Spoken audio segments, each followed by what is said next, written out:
थी कल जो हम लोगों ने बात करी थी उसको आगे बढ़ा रहे हैं अब। ठीक है, कल बात क्या हुई थी? कल बात एक तो ये हुई थी कि रेडियो एक्टिव पोल्यूशन क्या है।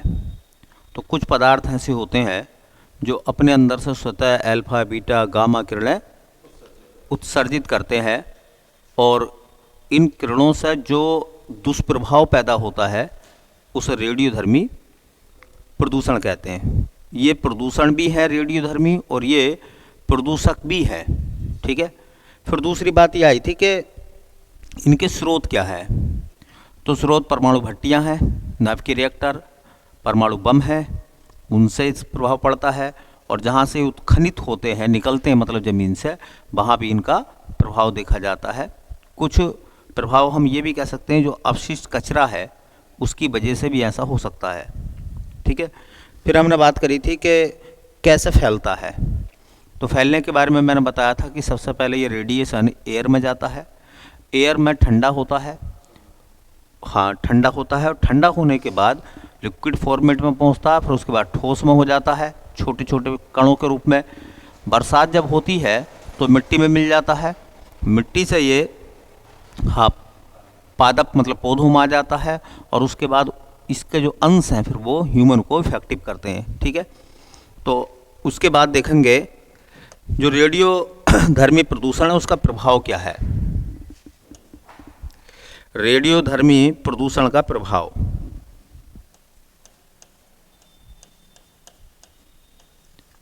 रेडियोधर्मी प्रदूषण का प्रभाव।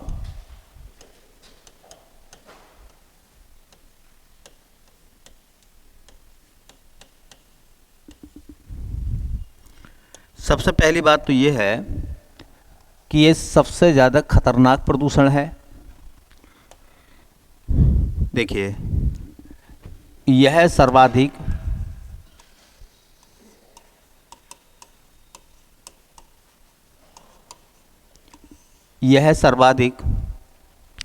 घातक प्रदूषण है। घातक प्रदूषण है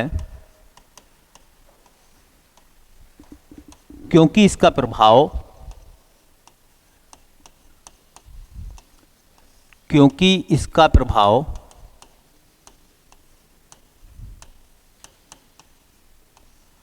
हजारों वर्ष तक रहता है।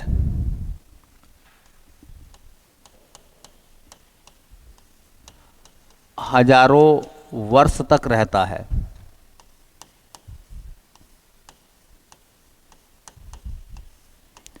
अब देखो भाई,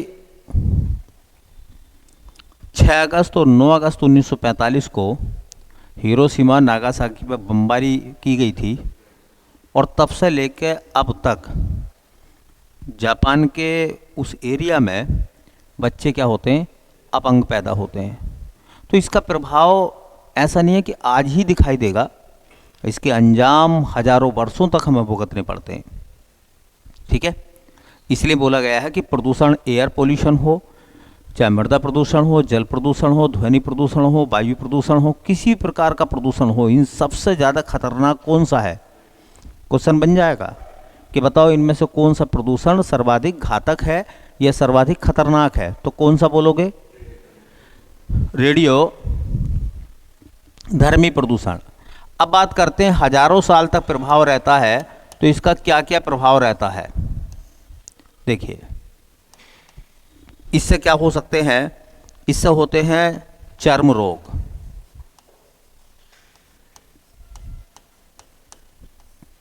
चर्म रोग समझ रहे हो गए आप। स्किन के बहुत सारे जो डिसीज हैं, बहुत सारी बीमारियां हैं वो फैलती हैं। इसी से फैलता है कैंसर।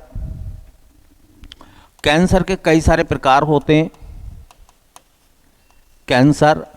कैंसर में भी जैसा रक्त कैंसर,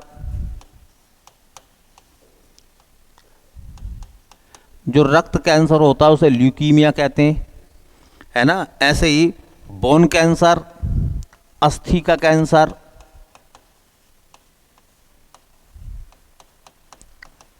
इसे बोन कैंसर कहते हैं। ऐसे ही हाँ अस्थि टीबी, अस्थि टीबी, अस्थि टीबी, हड्डियों वाली टीबी। टीबी लंग्स की भी होती है, फेफड़ों की, तो लंग्स टीबी होती है ना। आंतों की टीबी होती है, आंतों में भी टीबी हो जाती है। ब्रेन टीबी होती है, ऐसी बोन टीबी होती है। ठीक है, तो कैंसर हो जाएंगे, इस प्रकार की बीमारियां देखने के लिए मिलेंगी। कहा जाता है कि गर्भाशय में बच्चे की मृत्यु, गर्भाशय में बच्चे की मृत्यु, देखिए कितनी खतरनाक बात है। मतलब गर्भपात जैसी स्थितियां बन जाती हैं और जन्म से पहले ही बच्चे की डेथ हो जाएगी। ठीक है, और क्या कह रहे हैं, देखो कहा जाता है कि जीन, जो जीन है गुणसूत्र, जीन कोमा गुणसूत्रों में हानिकारक परिवर्तन, हानिकारक परिवर्तन बच्चों के अंदर या व्यक्तियों के अंदर जेनेटिक गुण बदल जाएंगे, क्रोमोसोम चेंज हो जाएगा। कहते नहीं है कि हमारे जो गुण हैं वो जीन पर डिपेंड करते हैं, जीन में बदलाव हो जाएंगे, गुणसूत्र चेंज हो जाएंगे, गुणसूत्रों में बदलाव नजर आएगा। ठीक है, ये सब चीज़ें जो है हमें देखने के लिए मिल सकती हैं इस के द्वारा। तो बताइए, जीन अगर बदल गया किसी व्यक्ति का तो फिर अगली जनरेशन ही बदल गई ना, फिर तो प्रभाव कब तक रहेगा बताइए? सैकड़ों हजारों वर्षों तक ये प्रभाव देखने के लिए मिलेगा। जेनेटिक गुण बदल जाएंगे। ऐसे कहा जाता है बच्चों का अपंग पैदा होना, बच्चों का अपंग पैदा होना। आपने ये भी नाम सुना होगा कि जहां एटॉमिक बमबारी हुई थी हिरोशिमा और नागासाकी पे, वहां बच्चे आज भी अपंग पैदा होते हैं। ठीक है, ऐसे कहा जाता है कि जीवों के ऊतकों में परिवर्तन,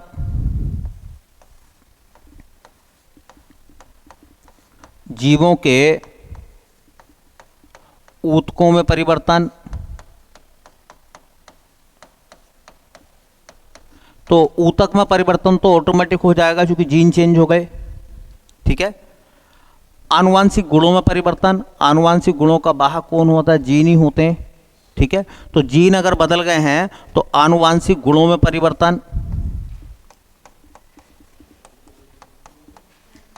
आनुवांशिक गुणों में परिवर्तन,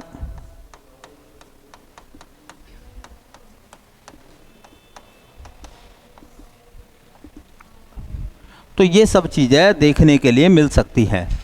तो ये कोई साधारण बात नहीं है, ये बहुत खतरनाक बात है। ठीक है, ये बहुत खतरनाक बात है। अगर रेडियोधर्मी प्रदूषण होता है तो इस तरीके की समस्याएं देखी जा सकती हैं। अब क्या होता है ना, जो क्वेश्चन पेपर बनाने वाला व्यक्ति है वो ये कहेगा कि बताइए रेडियोधर्मी प्रदूषण के संबंध में कौन सा या कौन से कथन सही है। करेक्ट। अब वो क्या करेगा, वो कहेगा कि रेडियोधर्मी प्रदूषण का निम्न में से कौन सा प्रभाव होता है या कौन से प्रभाव होते हैं। ठीक है, जीन गुणसूत्रों में हानिकारक परिवर्तन हो जाते हैं, पहले में लिखा। दूसरे में लिखा आनुवांशिक गुणों में परिवर्तन हो जाता है। तीसरे में लिखा रक्त कैंसर हो सकता है। ठीक है, और चौथे में लिखा कि गर्भाशय में या जन्म से पहले बच्चे की मौत हो सकती है। अब उसने ऑप्शन दिए, पहला ठीक है केवल, दूसरा और तीसरा ठीक है केवल, लिखा दूसरा और चौथा ठीक है केवल, और लिखा उपरोक्त सभी ठीक है। तो उपरोक्त सभी ठीक है। तो ये बात थोड़ी सी ध्यान में रखनी है आपको, इस टाइप के सवाल पूछे जाएंगे। सबसे ज़्यादा समय तक जो परिवर्तन होता है, प्रभाव देखा जाता है, वो किस प्रकार के प्रदूषण का है। मैंने कुछ नाभिकीय दुर्घटनाएं आपको बता दी थी, सबसे शुरू यहीं से हम लोगों ने बात करी थी। चलिए अब देखो रेडियोधर्मी प्रदूषण से कैसे हम बच सकते हैं। उसका बचाव क्या है। तो रेडियोधर्मी प्रदूषण से बचाव, रेडियोधर्मी प्रदूषण से बचाव।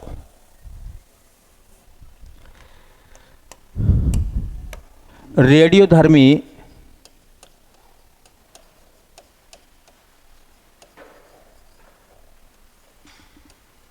प्रदूषण से बचाव।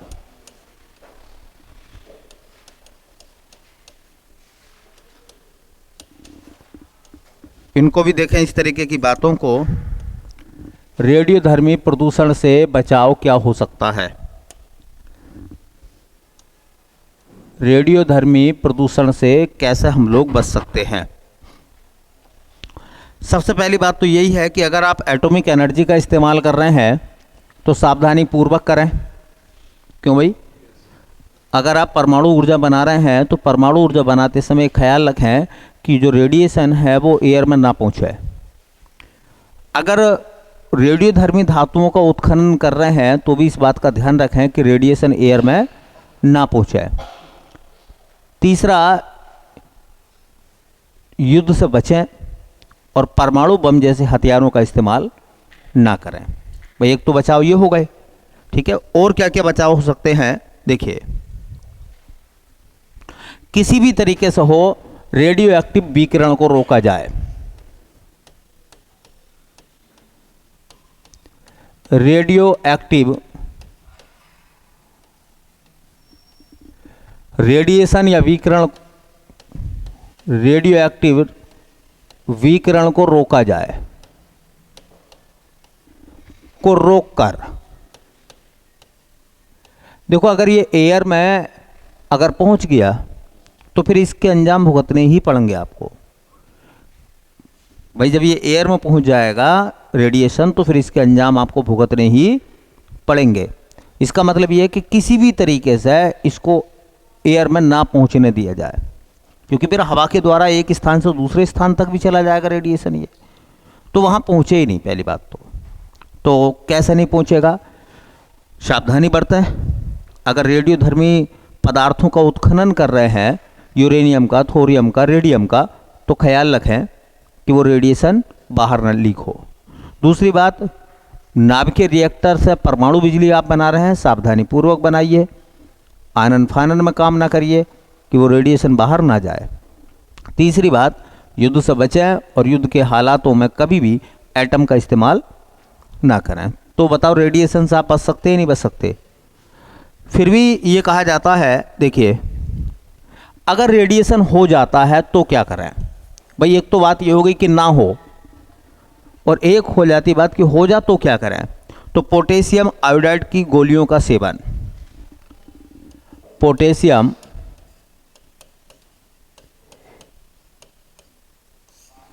आयोडाइड, पोटेशियम आयोडाइड की गोलियों का सेवन,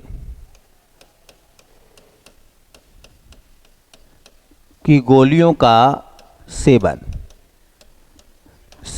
करें। पोटेशियम आयोडाइड की गोलियों का सेवन करें। अब ये पोटेशियम आयोडाइड की गोलियों से क्या होगा, ये जो पोटेशियम आयोडाइड है इसका भी ध्यान रखें थोड़ा सा। पोटेशियम आयोडाइड में आयोडीन होगा, और आयोडीन क्या होता है, थायराइड ग्रंथि के लिए लाभकारी होता है। ठीक है, किसके लिए, तो पोटेशियम आयोडाइड से क्या होगा, हाँ थायराइड ग्रंथि को लाभ मिलेगा। थायराइड ग्रंथि को लाभ। अच्छा देखो, थायराइड ग्रंथि को जो लाभ मिलेगा, जो थायराइड ग्रंथि होती है वो थायरोक्सिन हार्मोन निकालती है, और थायरोक्सिन हार्मोन जो है वो हमारे मेटाबॉलिज्म को मजबूत बनाता है, हमारी डिफेंस पावर को क्या करता है, मजबूत बनाता है। हाँ, उपापचय की क्रिया को मजबूत करता है। तो इससे क्या होगा, देखो थायराइड ग्रंथि से हार्मोन निकलेगा। कौन सा हार्मोन निकलता है, थायराइड ग्रंथि से निकलने वाला हार्मोन कौन सा है, थायरोक्सिन हार्मोन। थायरोक्सिन हार्मोन निकलता है, और ये जो थायरोक्सिन हार्मोन निकलेगा, ये हार्मोन क्या करेगा, हाँ, शरीर की उपापचय को बढ़ाएगा। शरीर के उपापचय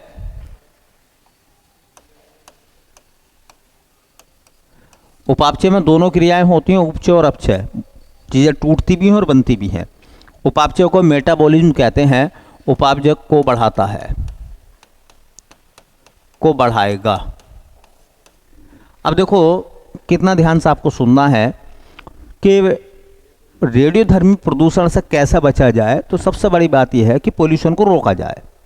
लेकिन अगर वो रेडिएशन आ चुका है तो जिस समय रेडिएशन आता है उस समय पोटेशियम आयोडाइड की जो गोलियां हैं उनका भरपूर सेवन करें। अमेरिका के संबंध में कहा जाता है, रिपोर्ट अमेरिका की थी। अमेरिका ने कहा कि अगर कोई परमाणु हमला होता है अमेरिका के ऊपर, तो अमेरिका के पास पोटेशियम आयोडाइड का भंडार होना चाहिए, ताकि परमाणु हमले के समय भाई जो हताहत हो जाएंगे लोग एटम के द्वारा शुरू में ही, वो तो हो ही जाएंगे, लेकिन जो व्यक्ति बचेंगे उनके जेनेटिक गुणों को बदलने से रोका जाए, जीन परिवर्तन को ना होने दिया जाए, कैंसर जैसी बीमारियों से लड़ा जाए। ये सब काम जो हैं ये पोटेशियम आयोडाइड कर सकता है। ठीक है, तो पोटेशियम आयोडाइड की गोलियों का सेवन किया जाए। पोटेशियम आयोडाइड में क्या होता है, आयोडीन, और आयोडीन से थायराइड ग्रंथि एक्टिव होती है, और थायराइड ग्रंथि से हार्मोन निकलता है, कौन सा, थायरोक्सिन हार्मोन। और वो थायरोक्सिन हार्मोन हमारे मेटाबॉलिज्म को क्या करता है, बढ़ाता है, स्ट्रोंग करता है। ठीक है, और हम जो है इस परिस्थिति से निकल सकते हैं। ठीक है, इस परिस्थिति से हम क्या हो सकते हैं, निपट सकते हैं। ठीक है, तो ये हमारे पास में चीज़ें थी। दो एक चीज़ें मैं वैसे ही नोट करवा देता हूँ आपको, नोट कर लो। दो एक बातें वो अलग ही की हैं, है तो इसी स्टेप से रिलेटेड, लेकिन वो नोट करने वाली बातें हैं, वन लाइनर हैं। कभी ऐसा सवाल आपसे मालूम कर ले। देखिए, परमाणु बम के विस्फोट से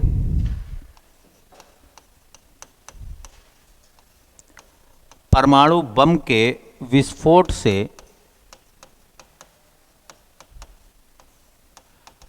परमाणु बम के विस्फोट से या परमाणु बम के विस्फोट के बाद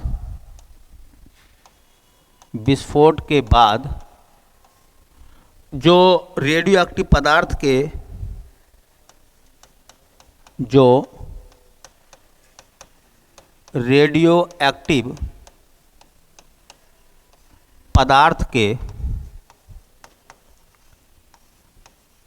पदार्थ के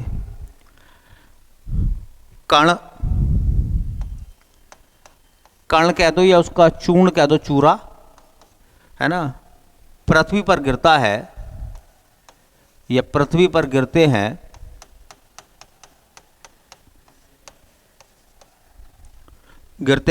उन्हें नाभिकीय पतन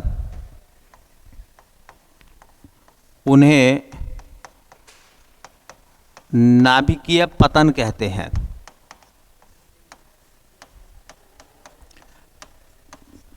न्यूक्लियर फॉल्ट बोलेंगे उनको।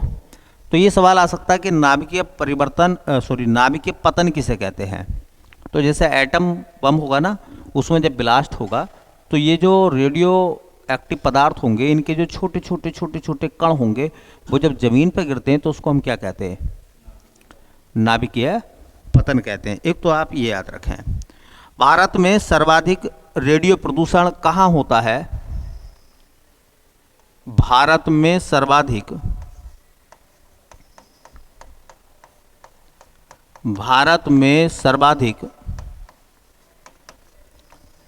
रेडियो एक्टिव या रेडियोधर्मी प्रदूषण केरला में,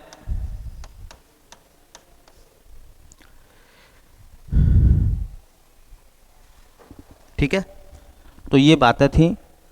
अच्छा एक बात बताओ, मैंने आपको पूरी डिटेल में बात करा दी है, एक एक पॉइंट टू पॉइंट बात कराई है, हर हेडिंग को बनवा के कराया है, और कहीं से भी कुछ सवाल के लीक होने की कोई गारंटी मतलब नहीं है कि कहीं से कहीं छूटेगा। एक्चुअल में ये इस वजह से आपको थोड़ा ज़्यादा बताया है, वरना तो 8-10 बातों में ये हेडिंग हम लोग ख़त्म कर देते। आपको मेंस में भी लिखना है, ठीक है। भविष्य के लिए परमाणु ऊर्जा किस तरीके से घातक है, इस पर अगर निबंध लिखना आ गया तो क्या करेंगे, ठीक है। तो निबंध लिखने का लिए आ गया, क्या करोगे, कुछ नहीं, जितना आपको बताया गया है इन्हीं बातों को आप अपने आधार पर कह सकते हैं, लिख सकते हैं। तो रेडियो एक्टिव प्रदूषण होता क्या है, रेडियो एक्टिव प्रदूषण के स्रोत क्या हैं, रेडियो एक्टिव प्रदूषण कैसे फैलता है, रेडियो एक्टिव प्रदूषण के क्या प्रभाव हैं, रेडियो एक्टिव प्रदूषण की घटनाएं कौन कौन सी घटी थी। 5 घटनाएं मैंने बताई थी जो दुनिया में याद, चेरनोबिल खूब पूछा जाता पेपर में, ठीक है। हाँ, रेडियो एक्टिव प्रदूषण से कैसे आप बच सकते हैं।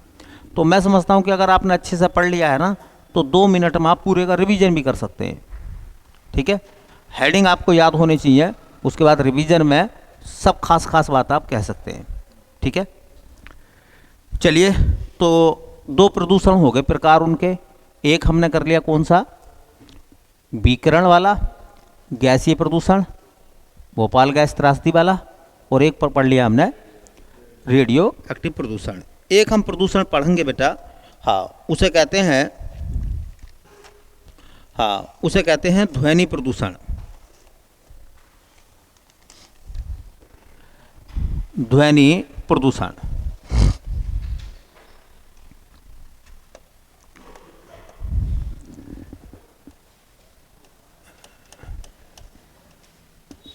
ध्वनि प्रदूषण। देखो, जहां रेडियो एक्टिव प्रदूषण का प्रभाव हजारों वर्षों तक रहता है, वही ध्वनि प्रदूषण का प्रभाव कुछ समय के लिए रहता है। ध्वनि प्रदूषण का प्रभाव तब तक रहेगा जब तक आप उस माहौल में हैं ध्वनि के, और जैसे ही वो माहौल ख़त्म हो जाएगा, वो प्रभाव धीरे धीरे क्या हो जाता है, ख़त्म हो जाता है। अभी आप 2 मिनट पहले डीजे के सामने नाच रहे थे, और उसके बाद में आप वहाँ से हट जाते हैं, 2-3 मिनट के बाद आप अपनी सिचुएशन में, कंडीशन में वापस आ सकते हैं। लेकिन हमेशा अगर आप उस सिस्टम में रहेंगे, हमेशा उतनी ही तेज़ आवाज़ के एरिया में अगर आप रहेंगे, तो फिर आपके शरीर पर वो प्रभाव दिखाई देने प्रारंभ हो जाएंगे, ठीक है। तो ध्वनि प्रदूषण के संबंध की हम लोग बात कर रहे थे, ठीक है। देखिए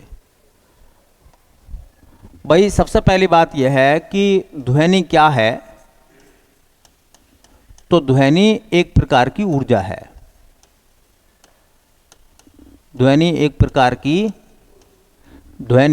प्रकार की ऊर्जा है। भाई, साउंड एनर्जी होती नहीं होती, तो अगर साउंड एनर्जी होती है तो ध्वनि क्या हो गई, फिर एनर्जी हो गई। और इसका काम यही है कि हम एक दूसरे से अपनी बात कह सकते हैं, या एक दूसरे की बात को हम सुन सकते हैं। तो सबसे पहला सवाल तो यही है कि ध्वनि क्या है। ध्वनि एक प्रकार की ऊर्जा है, ठीक है। देखो, अब सवाल आता कि चूंकि ध्वनि तरंगों के रूप में चलती है, तो ध्वनि की तरंगें कैसी हैं। ध्वनि की तरंगें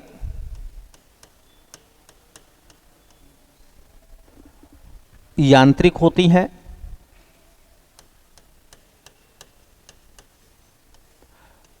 यांत्रिक होती है। अब कभी आपने साइंस में पढ़ा भी होगा, देखो अपनी बात को प्रदूषण तक लेकर जाएंगे धीरे धीरे। ध्वनि एक प्रकार की ऊर्जा है, और इस ध्वनि का काम है एक दूसरे की आवाज़ को सुनना, ठीक है। ध्वनि की तरंगें कैसी होती हैं, अनुप्रस्थ, अनुदैर्घ्य कैसी होती हैं, अनुदैर्घ्य होती हैं। और अनुदैर्घ्य तरंगों का उदाहरण है यांत्रिक, मतलब वो यांत्रिक तरंगें हैं। यांत्रिक तरंगें वो होती हैं जो किसी न किसी माध्यम में चलती हैं। तो साउंड को चलने के लिए माध्यम की जरूरत होती है, कोई ना कोई मीडियम होना चाहिए। निर्वात में ध्वनि की तरंगें नहीं चल सकती, आपने सुना भी होगा तो इसलिए बोला गया है कि ध्वनि की तरंगें यांत्रिक होती हैं, और यांत्रिक तरंगें वो होती हैं जिनके लिए माध्यम की आवश्यकता होती है। तो मेरे और आपके बीच में जो संवाद चल रहा है, ये संवाद एयर की वजह से पहुंच रहा है। अगर मान लीजिए किसी वजह से एयर बीच में हमारे ना हो, अगर एयर हमारे बीच में नहीं होगी तो क्या होगा, ये संवाद नहीं हो पाएगा, मेरी आवाज़ आप तक नहीं पहुंच पाएगी। तो एयर की वजह से पहुंच रही है। आपने एक नाम भी सुना होगा कि चंद्रमा के धरातल पर पहुंचने के बाद अगर आप एक दूसरे को आवाज़ देते हैं तो आवाज़ एक दूसरे तक नहीं पहुंचती है। क्यों नहीं पहुंचती? क्योंकि चंद्रमा पर वायुमंडल नहीं है। इसका मतलब बिना वायुमंडल के ध्वनि का संचरण नहीं हो सकता। इसी वजह से हम कहते हैं कि ध्वनि की जो तरंगें हैं वो कैसी तरंगें हैं? यांत्रिक तरंगें हैं। कैसी हैं? यांत्रिक तरंगों के दो भाग होते हैं, आपने भी सुने होंगे, एक अनुप्रस्थ और एक अनुदैर्घ्य। ध्वनि की तरंगें यांत्रिक होती हैं और यांत्रिक के दो हिस्से होते हैं, एक होता कौन सा? अनुप्रस्थ, और एक होता है अनुदैर्घ्य। तो इनमें भी ये कौन सी तरंगें हैं? अनुदैर्घ्य तरंगें हैं। तो ध्वनि की तरंगें यांत्रिक होती हैं। दूसरी बात देखिए कि ध्वनि की तरंगें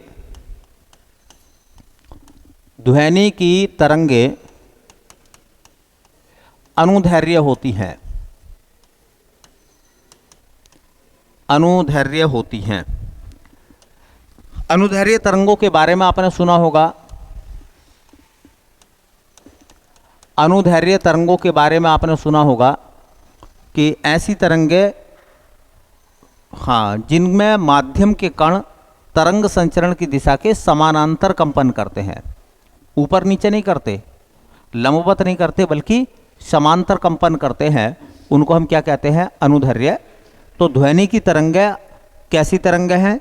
एक तो यांत्रिक हैं और दूसरी कैसी हैं? वो अनुदैर्घ्य हैं।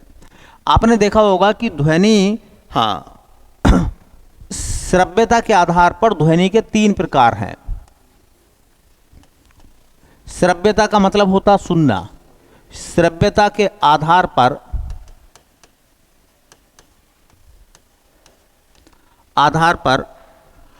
ध्वनि के प्रकार होते हैं 3। ध्वनि के प्रकार होते हैं बेटा कितने? 3।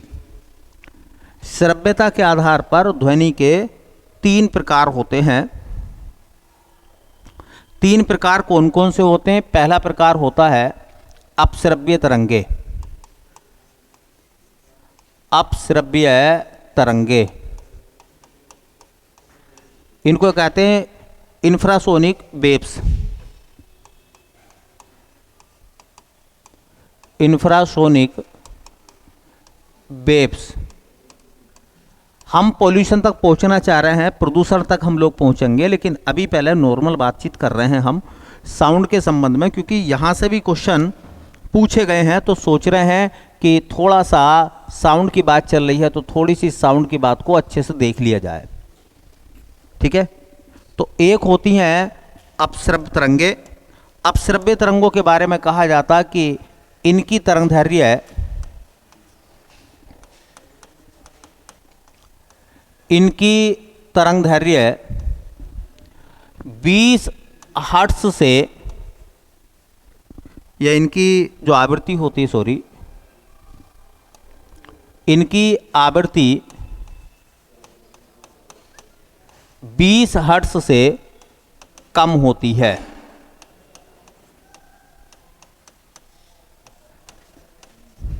ये वो तरंगें हैं जिनकी आवृत्ति 20 हर्ट्ज से कम होती है। तो 20 हर्ट्ज से कम आवृत्ति की तरंगों को हम लोग क्या कहते हैं? बोलो। हाँ, चूंकि इनकी फ्रिक्वेंसी बहुत कम होती है इसलिए इंसान इन्हें नहीं सुन सकता। ठीक है? हाँ, इन्हें मानव नहीं सुन सकता। इन्हें मानव नहीं सुन सकता। इंसान इनको नहीं सुन सकता। अच्छा, फिर कौन कौन सुन सकते हैं? तो इन्हें कौन कौन सुन सकते हैं, ये उदाहरण जरूर याद रखना। इंफ्रासोनिक वेव्स की साउंड है, आवाज़ है, उसे कौन कौन सुन सकते हैं बेटा? तो कहा जाता व्हेल,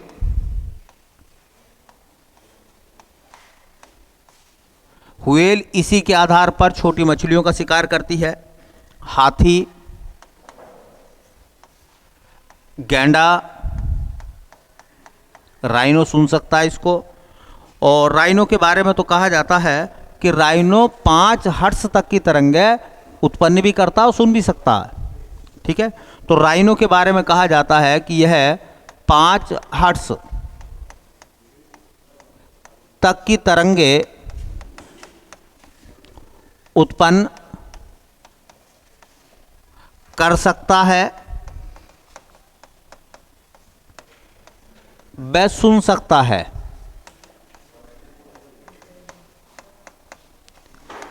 कितना? 5 हर्ट्ज तक की बात है, उनको सुन भी सकता है। और ये जो अपश्रव्य तरंगें हैं, ये कहा जाता है कि भूकंप के दौरान उत्पन्न होती हैं। भूकंप के दौरान पृथ्वी में उत्पन्न होने वाली तरंगों को हम अपश्रव्य तरंगें कहते हैं। ठीक है, हाँ। तो 20 हर्ट्ज से कम आवृत्ति की तरंगों को क्या कहते हैं हम? अपश्रव्य तरंगें कहते हैं। ठीक है, इनको क्या कहते हैं अंग्रेजी में? इंफ्रासोनिक। ठीक है, इंफ्रासोनिक कहते हैं। ठीक, बाकी और पार्ट रह गए, कल देखेंगे उनको। ठीक है, पूरा आराम से इसको आराम से लिखेंगे, क्योंकि इस पर निबंध वगैरह भी लिखने के लिए आ जाते हैं। ठीक है, चलिए।